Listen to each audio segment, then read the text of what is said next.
ಇಲ್ಲಿರುವಂತ ಅಲ್ಪಸಂಖ್ಯಾತರಿಗೆ ಅವರದೇ ಆದಂತ ಸ್ವಾಭಿಮಾನ ಇದೆ.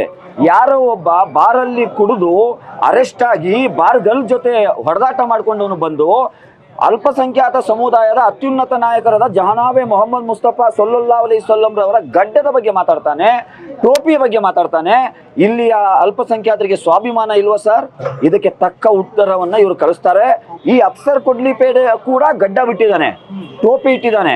ಆದರೆ ಅಫ್ಸರ್ ಕೊಡ್ಲಿಪೇಟೆ ಗಡ್ಡ ಬಿಟ್ಟು ಟೋಪಿ ಇಟ್ಟು ವಿಧಾನಸಭೆಗೆ ಹೋದ್ರೆ ಯಾರಿಗೂ ಅನ್ಯಾಯ ಮಾಡಲ್ಲ, ಎಲ್ಲ ಸಮುದಾಯದವರಿಗೂ ನ್ಯಾಯವನ್ನ ಕೊಡ್ತಾನೆ ಅಂತ ಹೇಳಿ ನಾನು ಹೇಳಲಿಕ್ಕೆ ಬಯಸ್ತಾ ಇದ್ದೇನೆ.